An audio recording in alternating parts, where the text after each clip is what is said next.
اچھا، بہت سارے دیکھیے سوالات لوگوں نے ایسے پیدا کر دیے ہیں لوگوں کے دماغوں میں، اور ان کو اس ذکر سے جو ہے وہ ہٹایا گیا ہے کہ بھائی ایک خیال باطل مثلا ایک یہ ہے کہ یہ دیکھیے یہ جو ہماری دنیا ہے یہ بالکل نقد ہے اور آخرت ایک ادھار کا سودا ہے۔ تو دیکھیے نقد کے اوپر ادھار کو ترجیح دینا کسی عقل مند کا شیوا نہیں، یہ اکثر لوگ اپنی گفتگو میں کہتے ہیں۔ دیکھیے یہ قاعدہ وہاں پر تو چل سکتا ہے کہ جہاں مثلا نقد اور ادھار بالکل برابر ہو، لیکن مثلا اگر نقد آپ کو 1 روپیہ مل رہا ہے اور ادھار آپ کو 10 کروڑ روپے مل رہے ہیں، جبکہ دنیا اور آخرت کے اندر یہ تقابل بھی نہیں، 1 روپے اور 10 کروڑ کا بھی تقابل نہیں ہے کہ دنیا اور آخرت اتنی متضاد چیزیں، تو کوئی عقل مند شخص بھی اس نقد 1 روپیہ لینے کو پسند کرے گا بنسبت کہ مثلا 10 سال بعد اگر سے 10 کروڑ روپے مل رہے ہیں، نہیں وہ کہے گا نہیں میں 10 سال بعد 10 کروڑ روپے لے لوں گا۔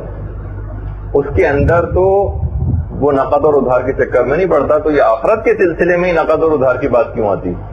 مثلا بعض اوقات بہت سارے ڈاکٹر حضرات کچھ پھل اور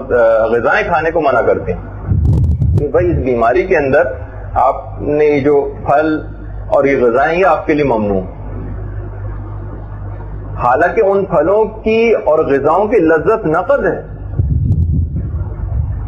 اور شفا ہونا ایک ادھار سودا ہے، لیکن تب بھی آپ ان تمام چیزوں کے اوپر عمل کرتی ہیں۔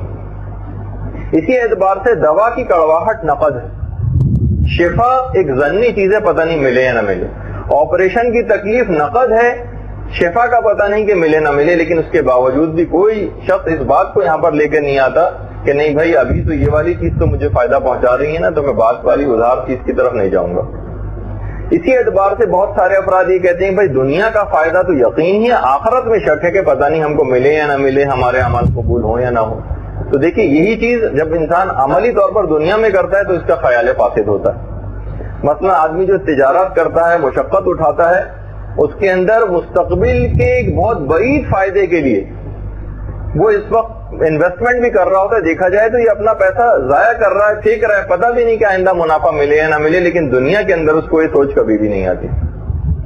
لیکن اس کے باوجود یہ عمل کر رہا ہوتا ہے۔ تو یہ اپنے آپ کو لوگ بیوقوف بنا رہے ہوتے ہیں ان تمام باتوں کے ذریعے۔ اسی اعتبار سے بہت سارے لوگ کہتے ہیں کہ بھائی آخرت کی باتوں کو تو ہمیں کوئی تجربہ نہیں، تو آخرت کو تو ہم نے دیکھا نہیں اس کی، اور دنیا کے اندر ہم ان فائدوں کو دیکھتے ہیں۔ تو دیکھیے بعض اوقات یہ بھی ہوتا ہے کہ ذاتی تجربہ اگر کسی چیز کا نہ بھی ہو تو بھی معتبر اشخاص کا قول معتبر ہوتا ہے۔ مثلا بیمار کو دوا کی تاثیر پتہ نہیں ہوتی، لیکن وہ ڈاکٹر کے قول کے اوپر بھروسہ کر رہا ہوتا ہے، بلکہ سب سے زیادہ تو ایسے افراد کو بھروسہ کافروں اور یہودیوں کے دواساز اداروں کے اوپر ہوتا ہے کہ نہیں بھائی فلاں SKNF کمپنی جو ہے وہ تو بہت ہی اس کی دوائیں بالکل صحیح ہوتی ہیں، یعنی ان کے اوپر تو اتنا بھروسہ۔ اور مثلا جو قابل اعتبار افراد ہیں، ڈاکٹر سے تو آپ علاج کی کوئی دلیل نہیں طلب کرتے، لیکن انبیاء، اولیاء، صالحین، حکماء ان کے قول کے اوپر اس میں بھروسہ نہیں کریں گے آپ، چاہے کافر اور یہودیوں کے دواساز اداروں کے اوپر حد سے زیادہ بھروسہ ہوگا۔ تو بہرحال اب دیکھیے یہ سب چیزیں ایک ایسی چیزیں ہیں کہ لوگ اس کے اندر بہت زیادہ بیوقوف بن رہے ہیں۔ بہرحال یہ چند کچھ لوگوں کے باطل خیالات تھے جن کا ہم نے رد کیا۔